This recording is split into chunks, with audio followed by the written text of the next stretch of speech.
What's going on, everybody? Happy Friday. Welcome to another edition of Mean Streets, powered by FTN right here on Game Plus Network. Chris Meaney here with you. Thanks, as always, for taking the time to hang out. We're going to talk a whole lot of football here today. We got some picks. We got some props. We got David Jones, who is the absolute GOAT. He's going to join me in a little bit. We're going to talk Week 4 DFS. Honestly, I'm not just pumping this guy's tires. He's an absolute sicko. He's got screenshots every other day when it comes to NBA, MLB, NFL. He is our manager over at FTNdaily.com. We're going to get his thoughts on Week 4 of the NFL season. Is Derrick Henry a must? Do we just play this guy and lock him in and forget about it? Eat the ownership, eat the chalk. I was looking at his prop total. He's at 25.5 carries. Every week on Monday, we talk about the touches and target leaders, and he's always up at the top. And it looks like Julio Jones isn't going to play. A.J. Brown looking like he's sidelined.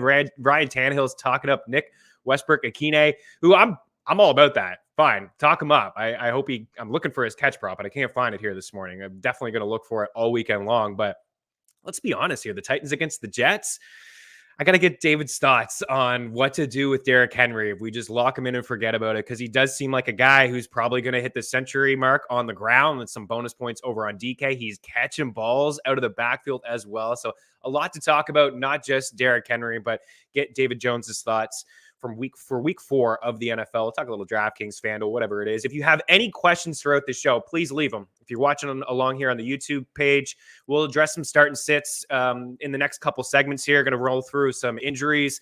They're kind of just filtering through. It's still early on a Friday, but as we talk about all the time on the show, Friday is absolutely huge in terms of just guys getting on the practice field. If they hadn't practiced on a Wednesday or a Thursday and they get on the field here today, then that's good news. We already have a couple guys looking like they're doubtful and ruled out. Let's kind of just recap last night.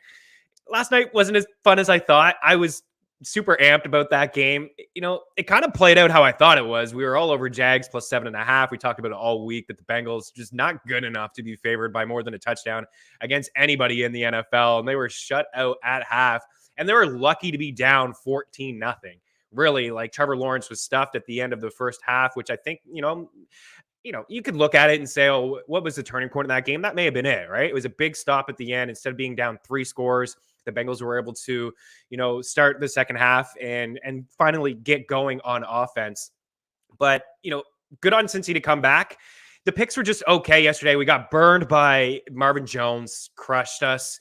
He only had 3 grabs for 34 yards. He didn't do really anything in the game yesterday. And unfortunately, we lost DJ Chark. It looks like he's going to be gone for the rest of the season due to a fractured ankle. So that's tough. We could talk about who's going to step up in his absence. I mean, Tavon Austin plays 41 snaps, 3 targets. I don't think that guy is going to be really much of anything. I think probably Dan Arnold would be the guy who, watching the Jags yesterday and watching them to start the season, we've talked about the up-tempo that they play, really fast and throwing the ball a lot.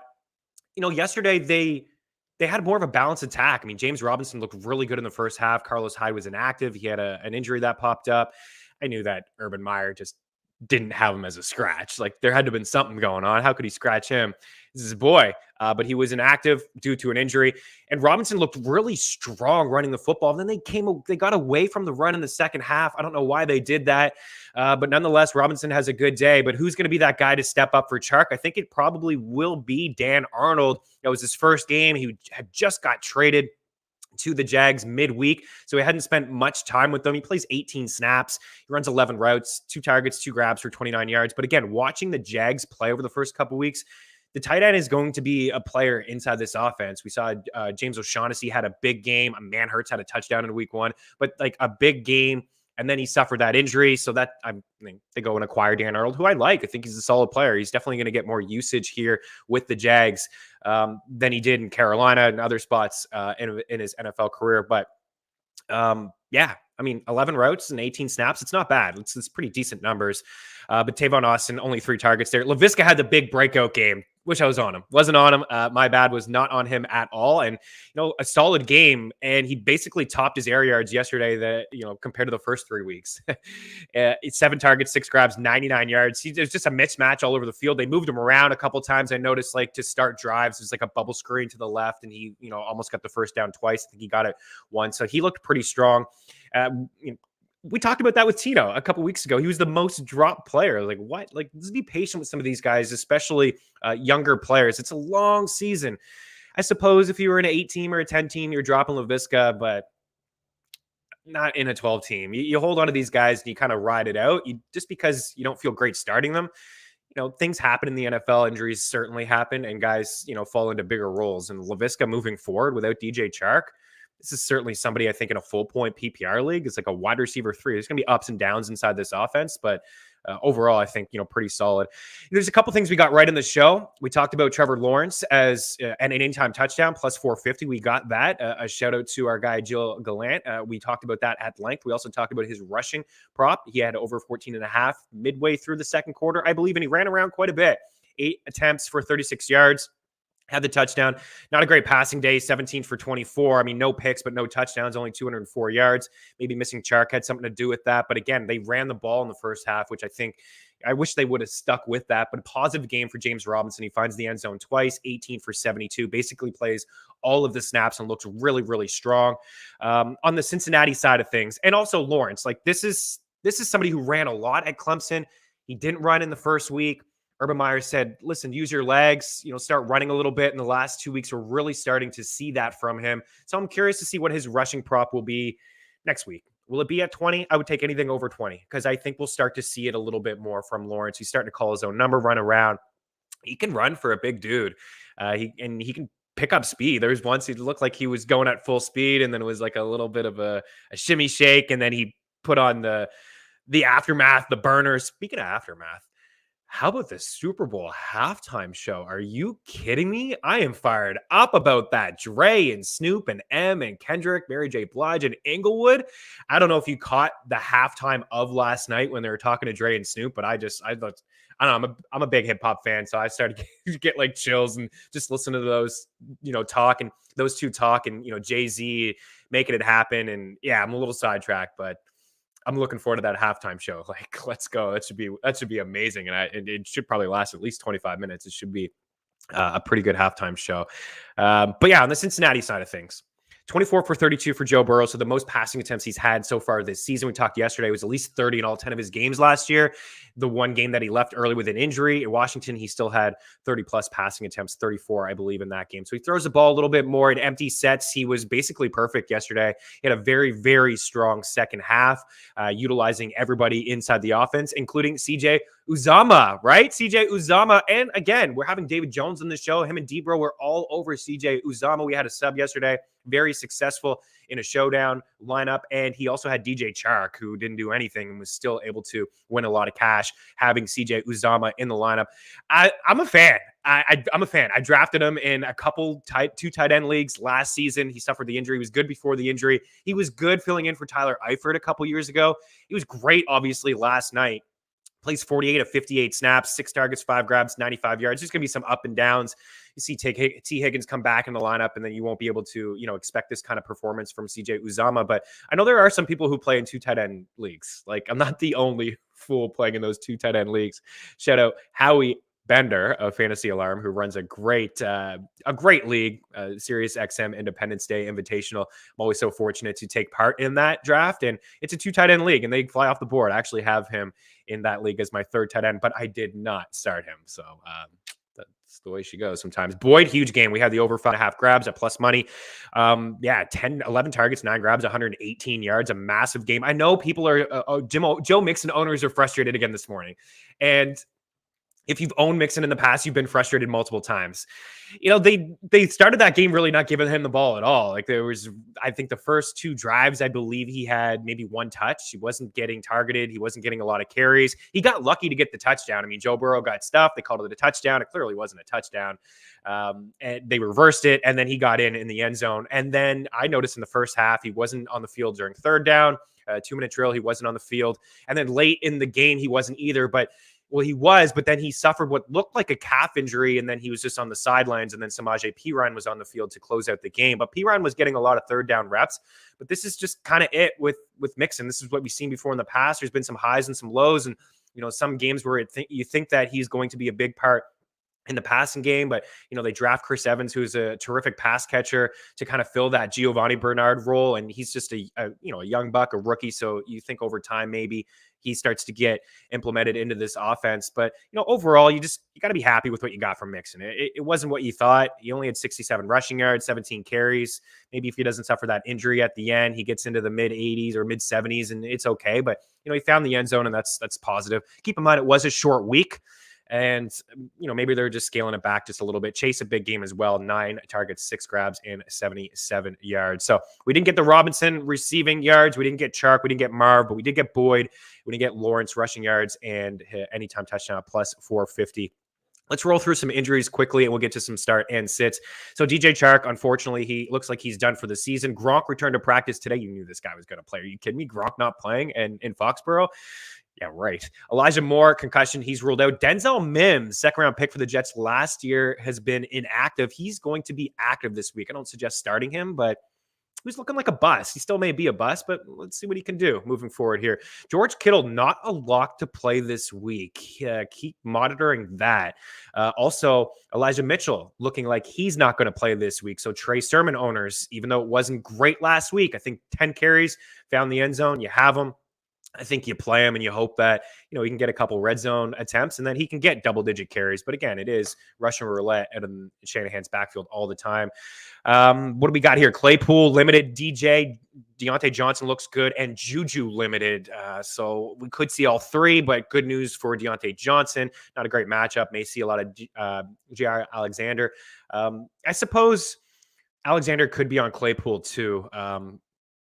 Yeah. I think he probably would be on Claypool, and they moved DJ around a little bit. Lamar Jackson wasn't at practice yesterday, had a flare-up on his back injury there, but returned to practice today, so he looks like he's good to go. DeAndre Hopkins returned to practice, looks good to go, and then Julio Jones, again, looking iffy. And then reports out of Chicago, it does seem like Justin Fields is going to get that start this week. I have him ranked as QB 20. I think we'll see a better game against the Lions. It's a much better matchup, but that's one of the things I'll be keeping an eye on this week. I do 5 things to look for over at our FTN YouTube page every weekend. That's one of the things I'll be looking at. Matt Nagy, will he call more than 2 quarterback design runs? Will he have more than one play with somebody in motion? Come on, play to this guy's strengths. Let's enough already. Just give up the playbook if you can't get it done. Gerald Everett on the COVID list. Will Disley in those, 2 tight end leagues, deep leagues, MVS limited. And one final thing. Rashad Bateman. Make sure you pick up this guy. I don't know if you start him, but make sure you pick up this guy. It's seen his ownership. It's way too low. He's activated, and I like him. I think he's going to be a good player in the Ravens offense. I'm smiling because Debro loves this guy more than anybody, and anytime Bateman's name is brought up, I could just hear him screaming in the excitement. All right, we'll take a quick break. I want to hear some questions. Start and sit. If you have them, leave them there, and we will get to them here in the next couple segments. We'll talk about a couple players you need to start and maybe a couple players you should avoid starting for week 4 of the NFL season. Don't go anywhere. Mean Streets continues here on Game Plus Network.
Welcome back to Mean Streets here on a Game Plus Network. Chris Meaney here with you. We got a question here. It's not actually a question. It's from my guy, Marty. He says, sup, Chris? Good luck on your teams and bets this weekend.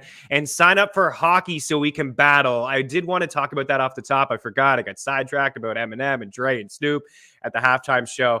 Our early bird NHL package is live. It includes the fantasy hockey draft guide, which rankings, bust, sleepers, division previews, all of that will be live here today and throughout the weekend with articles coming out. And it also includes the DFS package, which you'll have content every single day, full breakdowns from the slates. We'll have some streams, have the exclusive DFS Discord chat, it's an opportunity to talk to any one of us at any time. We'll have our exposures, players we're feeling week in and week out. It is $79.99, but it is going to go up. The first 50 get that price, and we are flirting pretty close with that number, and it will go up to $100. So if you wanted to get in, now is the time. And if you just want the fantasy hockey draft guide, hit me up, DM at Chris Meaney, and I could hook you up there as well. So a lot of stuff happening in the sports world. I love October. Finally into October. Playoff baseball heating up. We got NHL around the corner. NFL is here in full swing.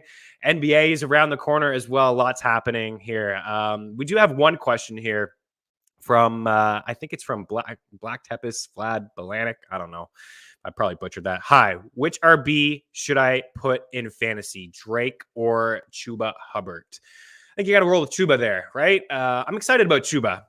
I am. Unfortunately, the expensive CMC, but it sounds like Josh Jacobs is going to return this week. And for Kenyon Drake, he's really, the past couple weeks without Josh Jacobs, he hasn't been involved on the ground at all. It's been Peyton Barber. But yesterday I saw Josh Jacobs looked like he was full go in practice. That game is on Monday night too. But Drake, I think he only really has value in a PPR league. We'll continue to hammer the over 2.5 catch prop for Kenyon Drake. We've hit it 3 straight weeks now, but I do believe that the play is Chuba Hubbard. Let's get into a couple starts here. I have an article over at ftnfantasy.com, some starts and some sits. Let's start here with some players that I am feeling. Speaking of the Raiders, we got Derek Carr here as a start. Miles Sanders, Zach Moss, Jalen Waddell, Devontae Smith, and Mike Gesicki. So 2 Eagles and 2 Dolphins on there. Let's just start with Derek Carr. He's leading the NFL in passing yards. He's second in attempts. This is a high total game, 52.5, 364 passing yards per game over his last 7 completed. We'll get into a couple quarterbacks that I would start over him in just a little bit, but Sanders only 2 carries last week, 24 yards, right? He had 27 yards, but one of his carries was for 24 yards. You would think, right? If a guy has 1 carry for 24 yards, maybe they would give him the ball a little bit more. I wouldn't be shocked if he has 3 carries in the first drive. Like the first 3 plays for Philadelphia this week against the Chiefs may just be running plays, but this is just a really good spot. Kansas City ranks 32nd in rush DVOA, according to Football Outsiders, 5.4 yards per attempt, the second highest mark in the NFL, and the second most rushing yards. So, he's not a top 20 back for me, but who are you playing over him? I'd love to know. I would play him over Damian Harris, for example. I still like the matchup, and he was catching a couple balls out of the backfield. Moss, this is not really breaking any news. I'm not really chasing last week. It's just a huge total, a 17-point total. The Texans are brutal at stopping the run, at stopping the pass. He's only played 2 games. He has 3 total touchdowns, 2 on the ground, 1 through the air. He's got 8 red zone rushing attempts already, which is among the leaders. The Bills, as I mentioned, heavy point favorites here. So we could see a heavy dose of Moss and maybe even Singletary as a flex play this week. I don't know. It is crowded. The backfield's crowded, but I think that they'll lean on the run game in the second half when they're up here. Waddle is just in a really good spot against Kenny Moore in the slot. It's a top 10 matchup according to our wide receiver cornerback matchup tool. And what I saw last week is just a heavy dosage of Waddle, 13 targets, 12 grabs, and 58 receiving yards. That's it. Only 58 receiving yards on 12 catches, but it's okay. Jacoby Brissette is in there under center, and Brissette leaned on him, and he leaned on Mike Gesicki, 12 targets, 10 grabs.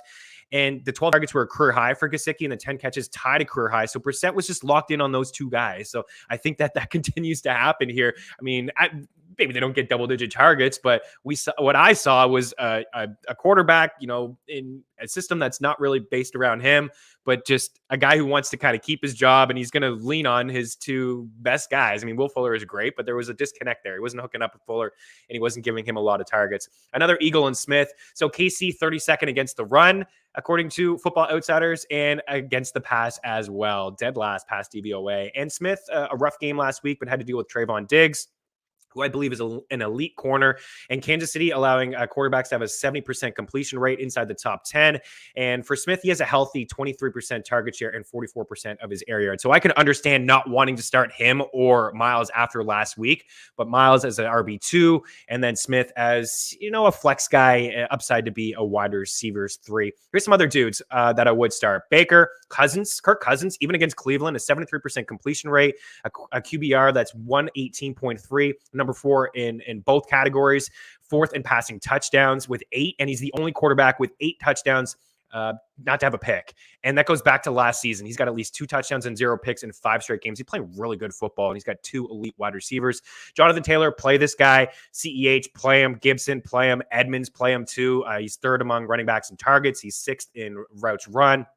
And I think he'll be a big part of the offense this week. Just talked about Chuba Hubbard. Play this guy. He's going to get double-digit carries at least, maybe catch a couple balls out of the backfield. Woods, Allen, Patrick, like Tim Patrick, play him. He's not owned enough leagues. Play this guy. And then Dawson Knox. Don't be afraid of Robert Woods. Don't be afraid of Robert Woods, and don't be afraid of Allen. Like, don't be afraid. Like, I know Allen Robinson hasn't been great yet, but it's a good spot. His catch props at 4.5 plus money. It's something that's going to be in the bet tracker for me. I think we see a little bit of it can't get any worse. Can it get any worse? I don't think it can get any worse. We do have another question here from Marty. If Mitchell plays, play him or Myers, half PPR. I'd probably play Myers. I probably would play Myers there. New England's going to be playing from behind. I think we'll see a heavy dosage of looks for Jacoby. I think he'll get double-digit targets in there. All right, one more break, and then we'll bring in Jones. We'll talk about a couple sits. Mean Streets continues here on Game Plus Network.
Welcome back to Mean Streets here on Game Plus Network. Chris Meaney here with you. Thanks as always for taking the time to hang out. Keep the questions coming if you have any. And if you missed the show and you're watching on a replay or watching on TV on Game Plus Network, this video you can go back and watch over at our FTN YouTube page. You can leave a question there. I'll always circle back before kickoff on Sunday. You can always reach out at Chris Meaney as well. DMs are open. Slide on in. All right, here comes the sits. Ryan Tannehill up at the top. Ryan Tannehill against the Jets. Sit this guy. What? How could you sit Ryan Tannehill against the Jets, especially after he's coming off his best performance of the season, a 3-touchdown game? Talked earlier about A.J. Brown and Julio Jones most likely out. It's going to be the Derrick Henry show. It really is. I was using some of our split tools and just taking a look at games where the Titans have been favored by 6.5 since 2019, and Henry is averaging 24 touches and 26 DraftKings points. I mentioned his prop at 24.5. It's just going to be a heavy dosage of Derrick Henry this week. I'd like Nick Westbrook-Akine. Like, I am playing him in deeper formats as a flex. Maybe that's a little cute. I will roll him out in a DFS lineup or two. He probably will be chalky. Like, he probably come with, I don't know, maybe 10, 12% ownership in larger fields, considering his price and how cheap he is and the fact that it's the Jets. But there are other quarterbacks in better spots. Plus, Tannehill has been a little sloppy. He's got 3 picks and 3 fumbles. Damian Harris, Tyson Williams, Robbie Anderson, Christian Kirk, Jonnu Smith. Damian Harris is probably like the one where, you know, you may have to start this guy depending on your situation. And, you know, running backs like Chuba Hubbard, I would play over him. Miles Sanders, I'd play over him. Chase Edmonds, I'd play over him. There's a lot of running backs I think I would play over him. I was discouraged with last week. I didn't like what I saw.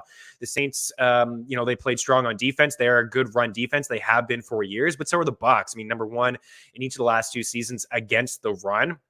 And what I saw last week was the Pats started week 3 with 3 straight 3-and-outs. And then it was like GG, like it was game over. Like he just didn't touch the field after that. It was Brendan Bolden who was getting some snaps. It was JJ Taylor, didn't get a ton. And James White, who left and who's done for the season, you would think, okay, maybe we'll see a little bit more Damian Harris. White won't snake those goal line touches away from him. But even in a 2-score game in the 4th quarter, if the Pats got in, they would have made it a 1-score game. All they would have needed to stop. There was still a lot of time, I believe like 7.5 minutes. They get the stop and they can march back up the field and maybe tie the game. They went to Brendan Bolden 2 straight times inside the red zone, and he counted for -1 yard. Like, he was stuffed twice. I didn't understand that. Maybe he is in the doghouse. He had the fumble in week 1 at the end of the game, which cost him. If they start this game with a couple 3-and-outs, what are they going to do? Are they going to abandon the run again? It's clear they don't want to have Harris in a third down role. They don't want to have, he may fall into 1 or 2 targets. He has fallen into 1 or 2 targets a couple times this season, but it's clear they don't view him as the back when they're playing from behind. And how many times can we predict the game script where the Pats are ever going to be up in games? Not this week. Are you kidding me? Tom Brady, they welcomed Tom Brady to Foxborough. He's 68 yards away from passing Drew Brees for the all-time record in the NFL. It's going to be a heavy dose of Tom Brady. It's going to be fascinating. It really is. Brady against Belichick. I'm sure Belichick has a few things up his sleeve, but I think Brady's going to have his way, and they're going to score some points. Right? I think they're going to torch him. So if they do, then Damian Harris is probably not on the field. So I'd look elsewhere. Tyson Williams, just can't trust him. When producer Tino was on here midweek, we talked about roster trends on Wednesday. He was one of the most dropped backs. I don't think you can drop him in an 8-team, a 10-team, sure, but in a 12-team, it's so scarce. Running backs are so hard to come by. It's so tough to find. It's ugly on the waiver wire. It's really hard to get a guy that you can trust. You can't trust him, but just don't drop him. Don't play him this week. Who knows? It may be the breakout week. Everybody played him last week against the Lions in a wicked spot. Now he's got Denver in a tough spot. Mile High is a really tough environment, and the Broncos are playing good D. He played 50.9% of the snaps, but Latavius was the primary back, and he's been the guy to close out games. He's the guy that Baltimore trusts for pass blocking, and, there's been a couple fumbles for Tyson Williams. Lucky that one went out of the end zone or out of bounds, and then another one was recovered by his teammate. So he got lucky that he didn't fumble those balls, but I don't know fully that the Ravens trust him, and this will be a tight game. Actually like the Broncos. Robbie Anderson, 4th toughest matchup. He's going to see Anthony Brown, 2 targets last week, 1 drop. I think we'll see more usage for Robbie Anderson, especially with CMC's sideline. But how can you trust this guy? It's not for me. You can't play him. I don't think you can play him and take another 0 or one fantasy point. I'd rather play a Tim Patrick. There's a lot of our rankings are live over at ftmfantasy.com. If you don't trust me, Jeff Ratcliffe's a stud. Matthew Freeman's a stud. We got Debro, Adam Pfeiffer. So a lot of different looks at the rankings, but you can't roll out Robbie Anderson, I don't think. And then Christian Kirk, AJ Green, Christian Kirk, just tough spots. I believe Ramsey will be on Kirk. Ramsey's playing a lot in the slot here, and Kirk is playing over 50% of his snaps in the slot as well. And then Jonnu, 6 targets, 1 catch. And the fumble, the pick 6 was on him. He bobbled it, and then it was a pick 6. Malcolm Jenkins ran it in. And Henry played almost double the amount of snaps. So I'm not ready to give up on him in deeper formats. I do like Jonnu. I think, it's a new team. He could, find a role inside this offense. But again, you can't take these zeros. And the tight end position is it's so weak that you at least want a guy who's playing over 24 snaps. That's all he had last week. And you want a guy who's going to be targeted inside the red zone. I don't know how much New England will get there. Other guys I wouldn't start. Ben, never. I'd never, ever start Big Ben. Daniel Jones, Jameis, Ronald Jones, Mark Ingram, Tony Pollard, wouldn't start him. Mooney, Aguilar, Fuller, Sammy Watkins, tough spot. And then Marcus Callaway, can't start him. And also Evan Ingram. And I think producer Tino will agree with that. Evan Ingram, I'm seeing this guy ranked again as a top 20 tight end. No, I don't care if Darius Slayton or Sterling Shepard don't play. Don't start Evan Ingram. Ever start Evan Ingram. All right, let's bring in the GOAT, David Jones. We're going to talk a little Week 4 DFS. Mean Streets continues here on Game Plus Network.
Welcome back to Mean Streets here on Game Plus Network. Chris Meaney and Tenacious D Jones, David Jones. Always a pleasure to chop it up with Jones. He is our manager over at ftndaily.com. Dude, I called you a sicko because you really are an absolute sicko. I love it, man. Every other day I see screenshots of you and winning, whether it's NBA, NFL, MLB, and then subs shouting you out for all the great content. And you and Debro killed it last night as well. CJ Uzama, right? Oh my goodness. One of our subs won with DJ Chark in the lineup. Like, that's impressive, dude. I think he got second or third place with him, but yeah, it's been a great year so far. Me and Debro, I think we've nailed every single bet that we made the first 4 weeks on the NFL primetime show. So that's been a good year, man. We've already had a couple big wins. Looking for a couple more this weekend. Absolutely. A pleasure, dude, for you to join me. And congrats, the Braves. Another postseason, right? Another postseason. You have all these injuries in your pitching staff, and, you lose Ronald Acuna Jr., and you still manage to make the postseason. And producer Tino's sitting there. Man, how come the Mets can't get in is what he's thinking. Great acquisitions, too, by Snedeker. I mean, we got Rosario, d'Arnaud, Duvall, right when Acuna went down and everyone thought we were going to be sellers, but we won the East again. So hopefully we can finally make a push and get to the World Series and beat out the Giants or the Dodgers, because I think we're going to beat out Milwaukee. Oh, okay. All right. Playoff race is heating up this week, and the AL wildcard should be good. But we're here to talk a little football, Jones. I want to pick your brain a little bit. Of course, you will have a lot of content. You already have a lot of content over at ftndaily.com. And as we do every week, we talk about DFS here on the show, a little sneak peek, and just pump the tools. We have so much great stuff over at FTN Daily, ownership projections, exposures. You're going to know exactly who David Jones is playing. Like, it's not just Jones writing up dudes and saying, play this guy. You're going to see how much exposure he will have to these players in larger fields. And also we have projections, ownership projections, all kinds of content, a lot of great stuff over at FTN Daily. So, dude, let's start at the quarterback position, because you got Mahomes up at the top. You got Josh Allen in a prime spot here. We can talk anywhere you want to go when it comes to quarterbacks, but with the Bills heavy favorites and Josh Allen just coming off a monster performance with 5 total touchdowns, are you going back to him this week? Are you concerned that it could be a bloat and he sits in the fourth quarter? But at the same time, if he sits in the fourth quarter, it means the Bills scored a ton of points. What are you doing at QB? Yeah, so at the beginning of the week, like Josh Allen a lot. The only thing that's kind of getting me a little weird on it is the weather. It could be pretty windy up there, but I'm not sure how much that's really going to matter. Like, the wind doesn't, unless it gets to a certain point, does it mean too much? So we'll check back up on Sunday. But I mean, look, he's coming off a great game. 4 passing touchdowns, 1 rushing touchdown. We know he's capable of all this stuff from last season, even the season before that. He had a poor playoff game, but he's always been a good DFS quarterback. He's got the weapons that he needs there. He's got Beasley. He's got Diggs. He's got a couple running backs he can go on now, even dump it down to the tight end. He threw 4 touchdowns last week, and Diggs didn't even get one. But going up against the Texans, it should be fine. They have 2 cornerbacks that are allowing 70% catch rate. They can also give it up on the ground. Second most rushing touchdowns on the ground so far this season with 6, and we know that Allen can run it in too. So as of now, he's my top guy, and I know he's expensive, but I also think he's got great upside. We just have to watch the wind in that game. You're a big weather guy, and that's why you're so sharp. You got to be all over the weather, especially in baseball. But I've been to Buffalo before, and when I went, it was brutal. Like, it was really windy. It was extremely rainy, and neither quarterback could do anything. I think it was Allen versus, I forget. Oh, yeah, it was Wentz. Jeez, it was Eagles, and neither quarterback could do anything. It was like a heavy dosage of run. But if anybody can do it, it is Josh Allen. If it gets too crazy, windy, and rainy and stormy, who would you pivot to? I know it's early, but who do you think? So I'm probably paying up. I'm going to try and pay up at running back. I'm going to try and pay up at tight end too. I mean, we'll talk about that in a minute, but some guys down in like the mid range or even like punt quarterbacks that you could go with. I'm somewhat interested in Sam Darnold. I'm interested in Dak Prescott. I want to see how Amari Cooper does this week. And I know he's dealing with an injury, but he played through injury. I think he has cracked ribs, but he played through injury at Alabama. Some too. We talked about that.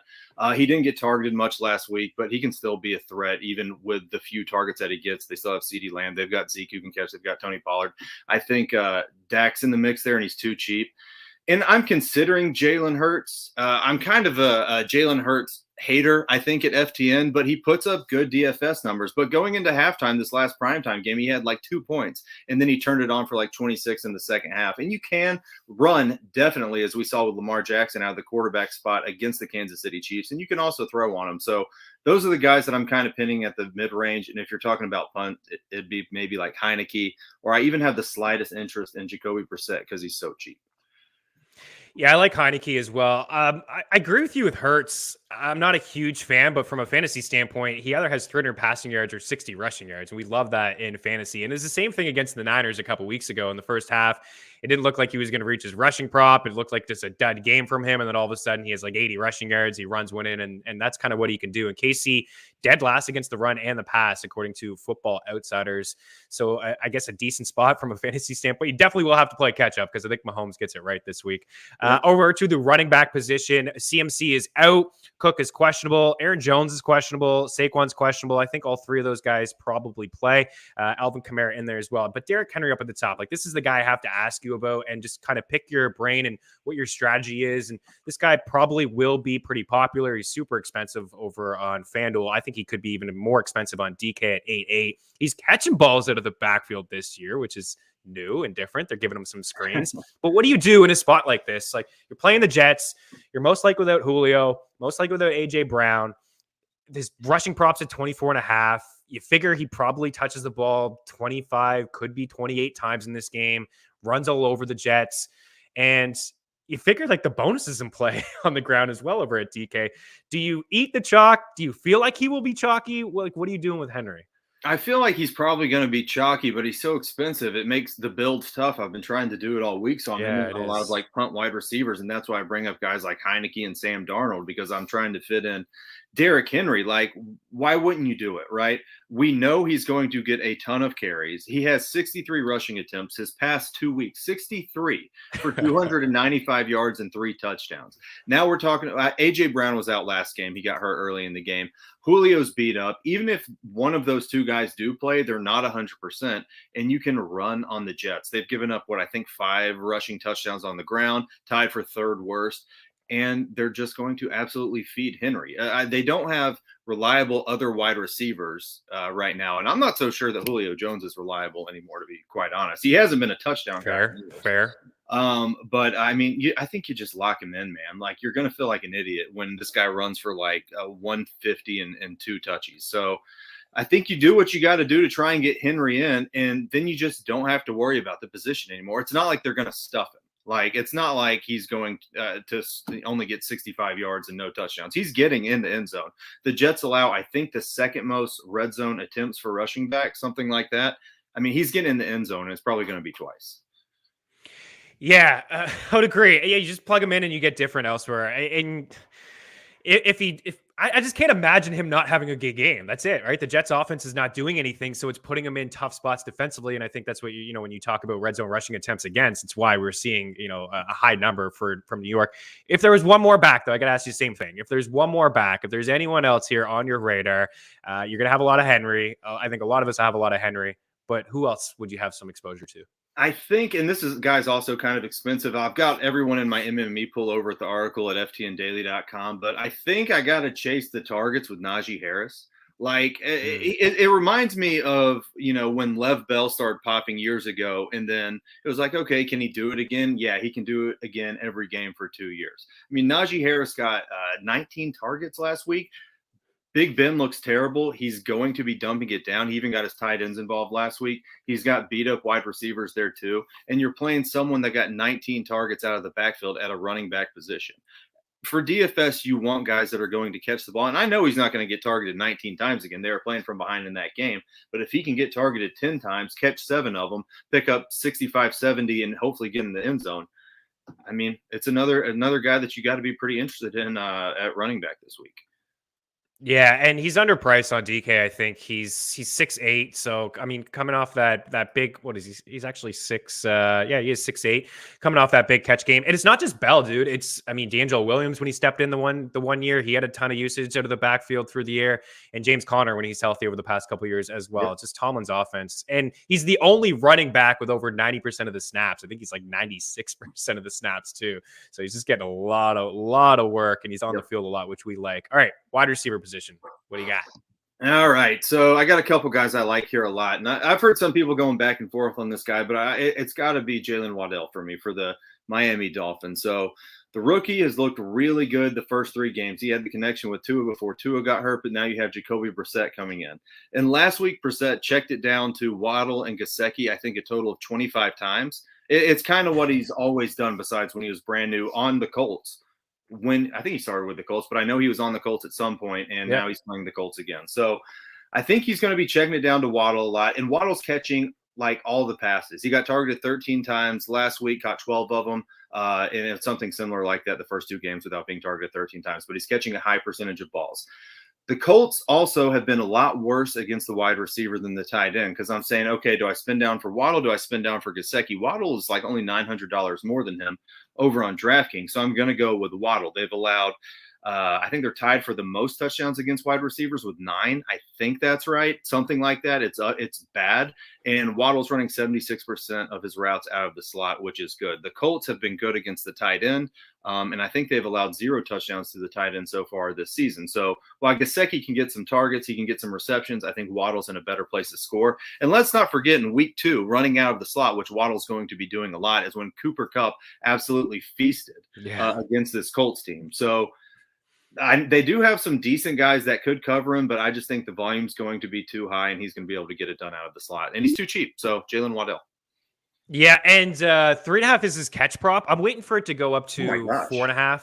I know it's really juiced to the over. I still probably will put it in the tracker. You get it into some parlays, but I think, as more people hammer it, then it could get up to 4.5 and could be plus money. Yeah, I mean, like you said, we just saw Brissette pepper him with 13 targets. He's probably going to lean on him yet again. He actually has a plus matchup according to our wide receiver cornerback matchup tool. He's going to see Kenny Moore in the slot, as you mentioned, got torched earlier in the year. Okay, tight ends. What you got? Kelsey, I get it. Kelsey, I understand. But the drop-off is tremendous after Kelsey. 8-1 on DK and 5-9 for Kittle, who, by the way, just popped up with like a questionable tag and may not play this week. Talk me through tight ends here. We got about a minute. Yeah, so with the calf injury for Kittle, I'm really interested in Deebo Samuel, too, at wide receiver. But I mentioned Gesicki. I think Logan Thomas is in a good spot, but I mentioned at the beginning of the show, I like running back. I like tight end. I think you got to go with Kelsey. Kelsey's going up against the Eagles. That's allowed the most fantasy points to the position. Kelsey is the wide receiver 3 on the year, even though he plays tight end, and he's clearly the number 1 tight end. So you've got the best tight end in the league, scoring the most points, going up against the defense that gave up 2 touchdowns to Dalton Schultz last week, allowing the most points. It doesn't make sense to not try and get Kelsey in your lineups at a position like tight end that there's just a lot of variance at. You're getting like 20 points from him. Even if he doesn't get the fire emoji on DraftKings, like he's going to get you close to 20 points at least. So I think you play Kelsey, man. I'm going to punt everywhere else. I like it. 8-time live finalist David Jones. Always a pleasure, man. I appreciate you taking the time to join me here today. We're going to do this again, hopefully, before the season wraps up. Good luck to your Braves. I'm a Brave supporter. I dig them, man. So good luck to Atlanta. Tenacious D Jones on Twitter. He runs the show for us over at ftn@daily.com. A lot of great content up already. Get in, because I'm telling you, I'm seeing some green screens. I'm seeing some green screens all the time, actually, in our Discord channel. I know you're a big part of that. So thank you so much, dude, for all the hard work. And we got some picks and some props here to wrap up Mean Streets. Keep her locked.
Hey, what's going on, everybody? Welcome back to Mean Streets here on a Game Plus and Network. Chris Meaney here with you. All right, we're going to talk a little props. I got some props. I got a ton actually over at ftnbets.com. So, get the package, right? You've got a lot of sharp people over at ftnbets.com.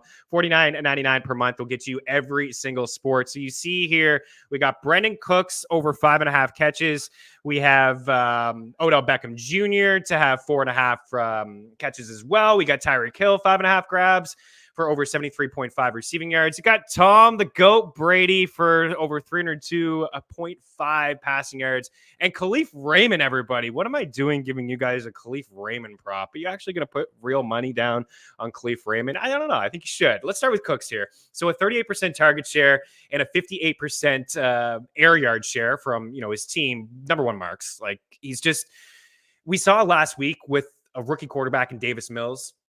He gave him a 44% target share and 66% of his team's air yards. I don't think it matters who the quarterback is. It's going to be Mills. I know he's going to see a little bit of White, which is one of the elite corners in the NFL, but this is a team in Houston that's just going to be playing from behind like the entire game. It's going to be bad. They're not going to be able to generate really much of a run game. I think Cooks at 5.5 grabs. I think we just continue to take this until books adjust. So let's take Cooks. And, I think you can consider the over on his yard prop, but I like the catches a little bit more. For Tyreek, the past couple games have been very weak games, and that's why we're getting 5.5. Like, he's been 6.5, he's been 7.5 over the past couple weeks. The Eagles don't have the personnel in the secondary to take him away. And we just talked about Jones and Kelsey is going to eat. Both of these guys are probably going to, finish with 6+ grabs and 70+ yards. And the last couple games for the Chiefs, they went up against the Ravens.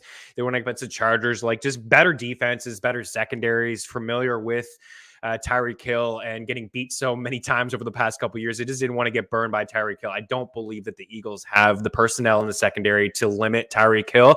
And I think the Chiefs just really get things right this week. OBJ, I was really encouraged with last week. 9 targets, 5 grabs. Minnesota allowing a 73% completion rate to quarterbacks. It is the number one mark in the NFL and a 10.1 yards per pass attempt, which is the second highest mark in the NFL. There's really nobody else in Cleveland there. There's nobody else. Like, it's tight ends. Donovan Peoples-Jones is just out there running around. He's not getting any targets, not getting any looks. So OBJ, 4.5 grabs, still a little juiced up, but get in on it now and put it in some parlays to make it worth your while. So for Khalif Raymond, over 2.5 grabs. Last week, he had 10 targets, 6 catches. He had 2 straight drops, and Jared Goff didn't care. I've watched Jared Goff play since opening day, and when he came into the NFL, he had 2 elite wide receivers in LA, but he just locks into certain dudes. And what I've noticed from TJ Hawkinson over the past couple of weeks, last week was his first dud game, is defenses are focusing in, saying, no, you're not going to beat us with TJ Hawkinson. Go ahead and throw to somebody else. It's been a lot of Swift out of the backfield. Jamal Williams has had some catches as well, but 2.5 grabs is really nothing. He's got 11 catches through 3. He's top 2.5 in back-to-back. Actually, 2 of his 3 games. The other one, he had 2 catches. But for Khalif Raymond, 3 grabs. No Tyrell Williams. He's still on IR. And Quintez Cephas was not like a full go in terms of getting snaps. Like, Khalif Raymond was the guy who led the team in snaps and routes run among wide receivers, because Hawkinson's been on the field quite a bit. Although Hawkinson, his lowest game last week in terms of usage and snaps. And then Brady, it's going to be the Tom Brady show. Do I need to say anything else? Like, nobody's passing the football more, the highest pass rate in the NFL. They're running quick plays, not really running the football. He's 68 yards away from passing Drew Brees. He probably gets it done on the first drive. I am just taking this. I'm buying into the narrative. Give me Tom Brady and the over. I got a couple picks on the way out. Mean Streets continues here on Game Plus Network.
Back to Mean Streets here on a Game Plus Network. Chris Meaney here with you. Thanks so much for taking the time to hang out again. Hopefully I got to all the start questions. Drew Livingstone, what should I expect from Deontay Johnson this week? I don't know. A bunch of targets, probably some catches. You got to play DJ. You got to play him when he's healthy. You just have to play him, even though that Steelers offense looks absolutely brutal. Okay, here's some picks here for you. Last week, we finally hit a teaser. Oh, my goodness. It was so good. Let's see if we can hit another one this week. Tennessee, I've teased down a few teams here, and plus 400. Tennessee to win by 1, Tampa to win by 1, KC and Green Bay to win by 1, and then Cleveland not to lose by more than 4 points here against the Vikings. I think Cleveland straight up wins the game. I got them on the money line. I got the Broncos plus 100 on the money line as well. I believe in that defense. This is going to be a tougher task. They're their toughest one so far to date, but I do like them. And I like the Chargers. That's going to be a really entertaining game on Monday. I'm impressed with the Raiders.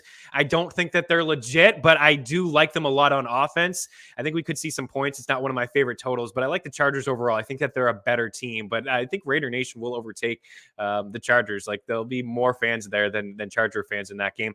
KC, I bet on Monday at 5.5. That's why you need FTN alerts, but I still like them to win by a touchdown. Tampa, same thing. Bet them at 6.5. I think they win by a touchdown. Seattle, I bet them in the tracker at plus 3.5, but I still like the 3 here. They keep it close against San Fran. It's a division game, and I think the Niners are completely overrated. I don't think we'll see a lot of offense from the Jets. Indy, Miami will be like a little bit of a slow, sluggish game. Defenses are decent there. They don't play at a high tempo. They both play slow, run the football, and then a lot of points here in KC and Philadelphia. The average point total in KC games is 62.3. I mentioned that they're dead last in the run and the pass. They're going to score 30 plus points. We just need the Eagles to get to 21. I think they get there. And then the parlay has Dallas, KC, Tennessee, Green Bay, and Cleveland. A whole lot more over at ftnbets.com. Thanks for taking the time to hang out. Enjoy the weekend. Good luck this week in week 4, and we'll be back on Monday. Cheers.